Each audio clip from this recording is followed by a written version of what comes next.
In this video, we will see how to determine whether a given number is prime or not. Right?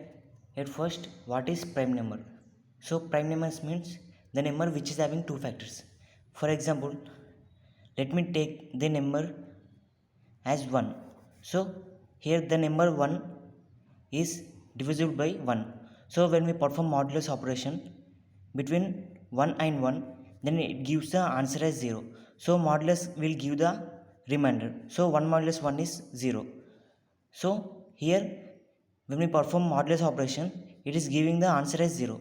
So, this 1 is the factor, right? And similarly, when we perform modulus operation, that is 1 modulus 2, then it gives the 1. And when we perform 1 modulus 3, it gives the 1. So only for 1 modulus 1 it's giving 0. So it is 1 is having only one factor, right? Now we'll take the number as 2. So 2 modulus 1 is 0 because 1 to the 2, remainder is 0. So 1 is the factor of 2, and similarly 2 modulus 2 is also 0. So when we perform modulus for 2, it is giving the remainder as 0. So when here 1 is the factor for 2 as it is giving the remainder 0, 2 is also the factor of 2 as it is giving the remainder 0. So 1 and 2 are the remainder for the number, 1 and 2 are the factors for the number 2. And next, when we perform modulus operation, that is 2 modulus 3, it is giving the answer as 2. So it is not the 0. So 3 is not the factor of 2.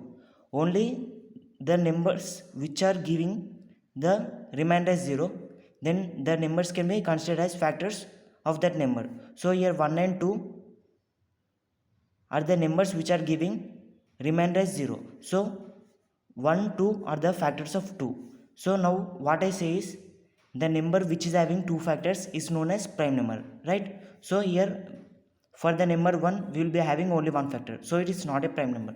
For the n value 2, it is giving the two remainders. It is giving the two factors. So 2 is the prime number. In the similar way, when we take 3 modulus 1 will give us remainder as 0. 3 modulus 2 will give the remainder as 1 because 3 modulus 2 means 2 ones are 2, remainder will be 1. Next, 3 modulus 3 will give the remainder as 0, right? So here for the number 3, we will be having the two factors which are giving the remainder as 0. So here for the number n, factors are 1 comma 3. So here we will be having the only two factors for the number 3. So 3 is also the prime number. So in this way we need to determine whether the number is prime or not. So what we need to remember is whether the number is having two factors or not. If it is having two factors, then the number is prime, or else it is not a prime. And now we will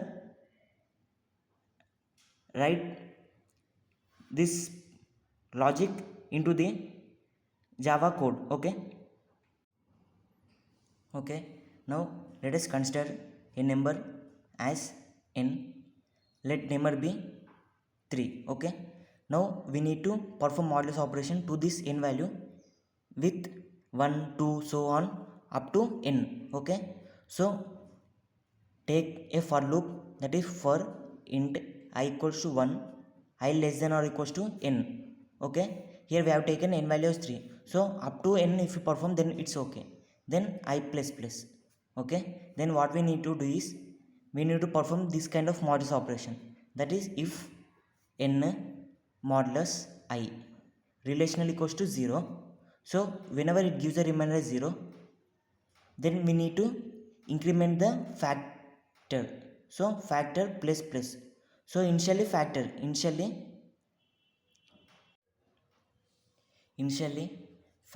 is equal to 0. Okay, now see here what is happening means n equals to 3 and it enters into for loop. So for I equal to 1, I less than or equal to n means 3. 1 less than or equal to 3, condition true. So n modulus I, which means 3 modulus 1 is equals to 0. So initially factor is 0, now it will increment by 1. So factor becomes 1 here. Okay, next it comes up out of if statement. So I value will incremented by 1. So now here I becomes 2. So I means 2, right? 2 less than or equal to n, which means 2 less than or equal to 3, condition is true. So here 3 modulus 2, which is 1, so it will not enter into if statement. So it comes up out of if, then I value will increment by again 1. So here I value become 3. So here n is 3, I is 3, 3 modulus 3 is equals to 0. So again it will enter into if statement. So initially factor is 1, now it will incremented by 1, which means it becomes 2, right? Then again it comes out of if I value will increment by 1, which means 4. So here 3 modulus 4, answer is 3. So on it, the code will get executed. But when we perform this, n modulus I will get factors only 2. So whenever the factor is 2, as I said, it becomes prime. So here what we need to write is, if factor relational equals to 2, print n is prime, else print n is not prime. Okay, this is how we need to write the code for Java. Now we will implement it in a Visual Studio Code. Okay.